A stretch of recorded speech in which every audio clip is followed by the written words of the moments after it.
the spotlight on some of the earnings now. Mr. Ramasubramanian S, the ED at Union Bank of India, joins us to talk to us about their earnings. Hi, sir. Good to be speaking with you. But your yield on advances is largely stable in the quarter gone by, despite the cost of fund rising. This has, impacted your NII growth a bit. From here on, where do you expect the NIMs to move? See, if you are looking at even our bank, even our guidance, what we are given is the NIM in the current year, it may be going down because the NIMs are under pressure for last 6 to 8 months. So we were expecting this and we were trying to keep our NIM around 3.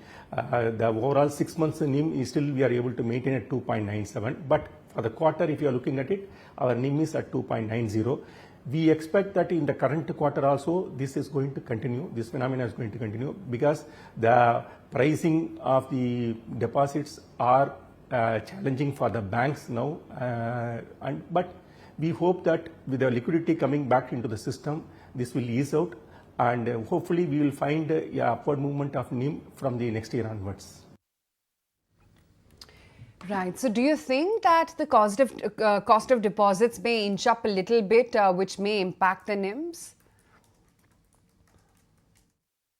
See, it is not about not only about the repricing. If you are looking at it, the deposit rates are higher in the market, and we also have introduced some of the high cost deposit retail deposits for our bank also, which has impacted the cost of deposit.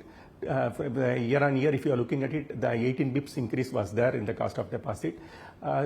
Presently, it is going to sustain at around this level only, and we expect that there will be some more repricing will be happening in the credit side to enable us to maintain the NIM. Okay, point taken. Speaking of which, how are you placed off late when it comes to the rate cut cycle then? Because how much of your book is, let's say, benchmarked with the external rate, and what could be the impact if in case we see a slew of rate cuts coming by in the next few months? Yeah, see, in our book, if you're looking at it, our external benchmark link is around 38% to 40%, and the MCLR is around 46%. Remaining are under our T-bill linked credit. So if you are looking at the rate cut cycle, which we are all expecting by the first quarter of the next calendar year, we expect that by the time the liquidity will be going down, liquidity will be coming up to a large extent in the system, and deposit rates may stabilize or there will be a reduction in the deposit rates. We will try to manage the situation. It will be quite challenging for the first 2 quarters of the next calendar year. There will be a challenge, but we hope to maintain, as our guidance says, we hope to maintain our NIM at least above 2.80. Right. So this quarter, while your RAM segment did see growth and that was healthy, some degrowth was quite evident in the corporate book. Your slippages also spiked sharply in that particular segment. Tell us a little bit more about it. What's the visibility going forward? Yeah, all the three. See, as a bank, we are continuing to focus on our RAM sector, which is giving us a higher yield of advances. So always our focus will be on the RAM sector. The RAM sector with the corporate sector, presently our bank is around 57% RAM and 43% corporate. As regards to corporate, the growth is muted only, and we are also running down some of the low yielding advances in the corporate side.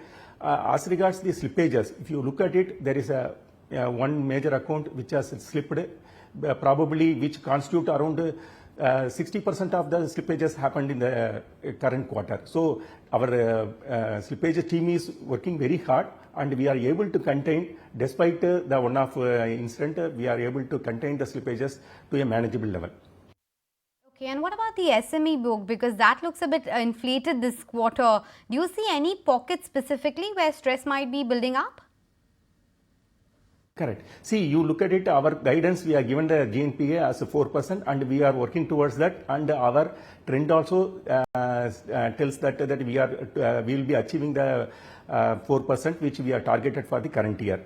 Looking at the SMA figure, that is because of one or two bigger accounts which for a short period, that is around some days, it has been there was a small cash flow mismatch, and those accounts, it has come into the SMA portfolio, but that overdues have been recovered after that, and we don't find anything going forward concerning about the SMA book. Right. You've also approved the plan to raise about 10,000 crores worth of funds, right? Any timeline that you may have as to when is it that you're going to go for the fundraise, and what exactly is the rationale behind it?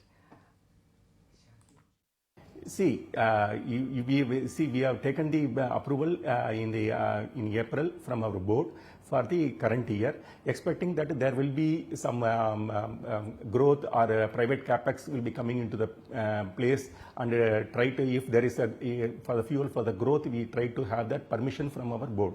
But actually speaking, presently the private capex is little slow to pick up, and we are also seeing that, we are also closely watching those, and if required for the growth, certainly we will be looking at it in the last quarter. Okay, point taken. So those were the questions we had for you. Thanks so much for making time and speaking with us today, sir. Appreciate you joining us on the show.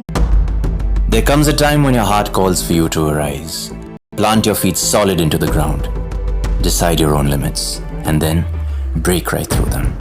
Become something more. It's my time to rise.